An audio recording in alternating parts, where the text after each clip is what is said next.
la historia ambiental de esta semana. Hablamos de la millonaria estafa del mercado de carbono. Para comprender esta historia hay que remontarnos a finales del siglo pasado, en concreto al año 1997, cuando se firmó el Protocolo de Kioto. Es uno de los primeros pactos internacionales para limitar las emisiones de gases de efecto invernadero. Con este protocolo se definió la estructura del mercado de carbono y básicamente todos los proyectos económicos tienen un límite de emisiones de gases de efecto invernadero, y cuando una empresa emite menos del límite puede vender cuotas de carbono, y cuando se excede debe comprar bonos de emisiones. Además, según el protocolo de Kioto, los proyectos de forestación y conservación de flora pueden emitir bonos de carbono conforme a los gases que estas forestaciones absorben. Si bien el mercado de carbono funciona desde entonces, este se intensificó con la entrada en vigor del protocolo de Kioto allá por el año 2005.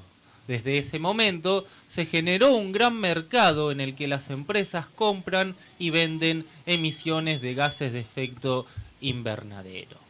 Un año antes, Mardoche Marco Mowley había sido condenado a 6 meses de prisión por estafar al fisco francés. Mowley, junto con otros estafadores, compraba aparatos electrónicos en cualquier país de la Unión Europea y los revendía en Francia cobrando el IVA y quedándose con el dinero del impuesto.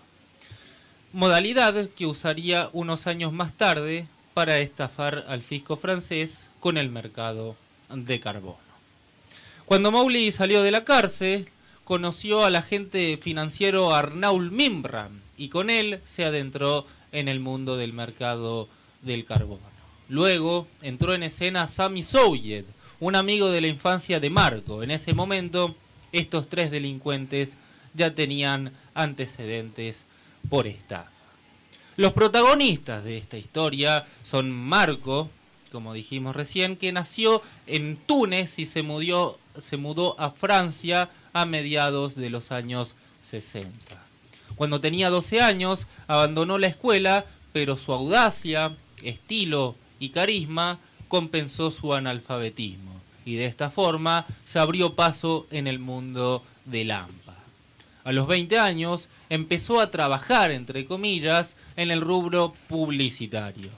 Pero en vez de promocionar los bienes y servicios de sus clientes, tomaba el dinero y desaparecía. Por ello, recibió una pena de 13 meses en suspensión. Luego, en 2004, fue condenado a 6 meses de prisión por la estafa de los electrónicos y el IVA.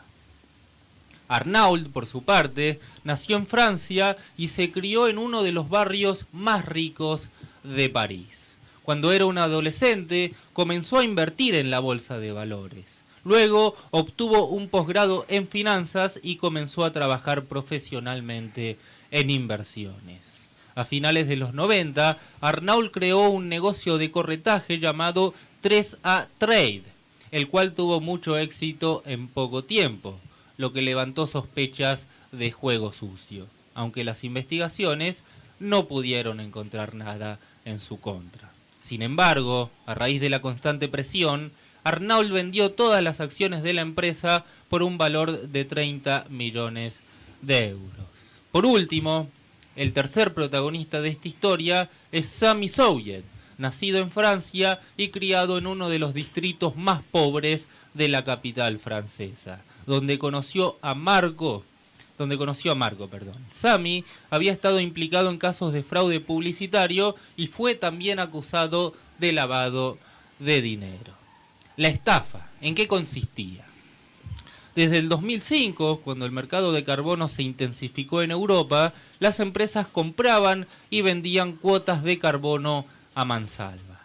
En la Unión Europea, al ser un bloque económico, las empresas y los ciudadanos de los países miembros tienen libertad de comercio y circulación. Es decir, no hay aduanas internas y los ciudadanos europeos pueden transitar toda la zona Schengen sin restricciones. En 2008, Marco, Arnauld y Sami idearon una estafa con el mercado del carbono. El fraude consistía en comprar cuotas de carbono en cualquier país miembro de la Unión Europea y venderlas en Francia cobrando el impuesto sobre el valor añadido. Pero en vez de declarar el IVA al fisco francés, los delincuentes se quedaban con el monto del impuesto. Para lograr eso, los estafadores creaban sociedades falsas para poder comprar y vender las cuotas de carbono. Y además tenían que contar con un presupuesto de inversión.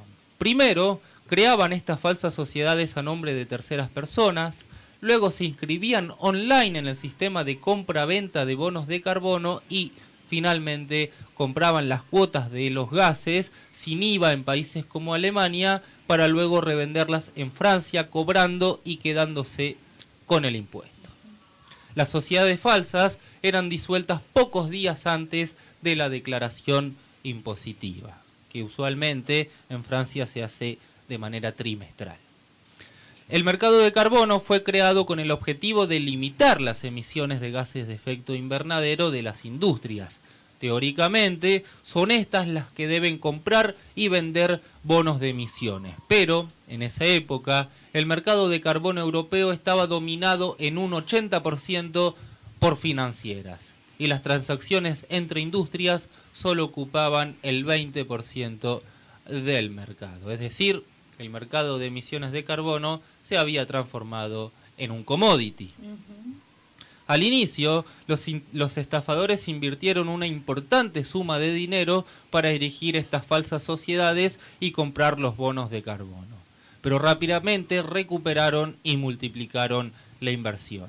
Por cada transacción tenían una ganancia neta del 20%, que reinvertían nuevamente en el fraude o en otros negocios ilícitos, ya que también estaban vinculados con el tráfico de estupefacientes. En menos de un año, estas tres personas robaron 283 millones de euros, hasta que fueron descubiertos aparentemente a través de una denuncia del suegro de Arnauld en 2009. Las consecuencias de la estafa. Luego de ser descubiertos, las autoridades francesas y europeas comenzaron a investigar a los estafadores, caso que se cerraría unos 7 años después. Sami se mudó a Israel unos meses antes de que la estafa fuera descubierta, pero en septiembre del 2010 volvió a Francia para reunirse con Arnauld y cobrarle una deuda. Cerca de las 8 de la noche, Sami y Arnauld se reunieron cerca del Palacio del Congreso. Arnauld se acercó con un anillo que había agrandado para la esposa de Sami. En ese momento aparecieron dos hombres en una motocicleta. Uno de ellos descendió del rodado y le disparó 6 veces a Sami. 2 balas le impactaron en el corazón y él se derrumbó sobre un Mercedes que estaba estacionado y el anillo rodó sobre el suelo. Un año después, el ex suegro de Arnauld fue asesinado. Claude Drey era uno de los hombres más ricos de Francia. Era el padre de la esposa de Arnauld y, aparentemente, luego de que Arnauld cortara con su pareja, Claude denunció el fraude del carbono. En octubre del 2011, Claude apareció muerto en su mansión ubicada en el suburbio parisino Neuilly-sur-Seine. La propiedad conocida como Villa Madrid era considerada una de las casas más seguras de París. Su cuerpo presentaba 3 impactos de bala en el cuello y en la residencia no se encontraron evidencias de robo o lucha. Alguien logró entrar y le disparó 3 veces, dijo uno de los detectives de la escena del crimen, quien agregó que el arma contaba con un silenciador para no despertar al personal de servicio. Además, las autoridades francesas dijeron que Claude fue asesinado de una manera profesional con una pistola de 15 años de antigüedad. Se trataba entonces de un ajuste de cuentas por delatarlo, según entienden las autoridades francesas. 5 años más tarde, en julio del 2016, el Tribunal Correccional de París condenó a 8 años de cárcel a Arnauld y a Marco, Además, se sentenció a 7 años de cárcel a un intermediario polaco que participaba en este negocio turbio, por decirlo de alguna forma. Arnault fue encarcelado de inmediato, pero Marco, que no se había presentado al tribunal, huyó del país tras la sentencia. Consideró que su condena era demasiado dura y se citó con periodistas. Finalmente fue detenido en Suiza y extraditado a Francia para cumplir su condena. Según el relato de Marco, él no sabía que comerciaba con carbono hasta que salieron los cargos a la luz en 2013. Dijo, al contrario, que pensaba que estaba comerciando con oxígeno para los bomberos y se respaldó en su analfabetismo para justificar ese argumento. En 2020, Marco recibió el beneficio de la libertad condicional diurna, es decir, que durante el día puede salir a trabajar o a estar con su familia, pero en la noche debe volver a la prisión La Santé para cumplir su condena. Por su parte, Arnault sigue encarcelado, sin beneficios de libertad condicional, ya que también fue acusado del crimen en banda organizada por el asesinato de Sami y de cómplice de asesinato por el crimen de su ex suegro. Además, en junio del 2021, Arnault fue condenado a otros 13 años de prisión por su participación en el secuestro y extorsión de un banquero suizo en 2015. Recordemos que Arnault fue encarcelado en 2016. Así que, bueno, esta es un poco la historia de la millonaria estafa del mercado de carbono en Francia, y esta modalidad de fraude, anteriormente relatada, con sus variaciones, fue replicada en muchos países de Europa. En España hubo un caso muy similar al francés y todas estas estafas recaudaron unos 1.600 millones de euros que se le quitaron al fisco europeo. Sin embargo, el caso francés fue el más trascendente y en el año 2017 se estrenó la película Carbono, el fraude del siglo, un film francés basado en este caso. Años más tarde, Netflix lanzó un documental titulado Los Reyes de la Estafa, en donde también analizan este caso. Actualmente, en el mercado de carbono, quien paga los impuestos es el comprador de bonos de emisiones.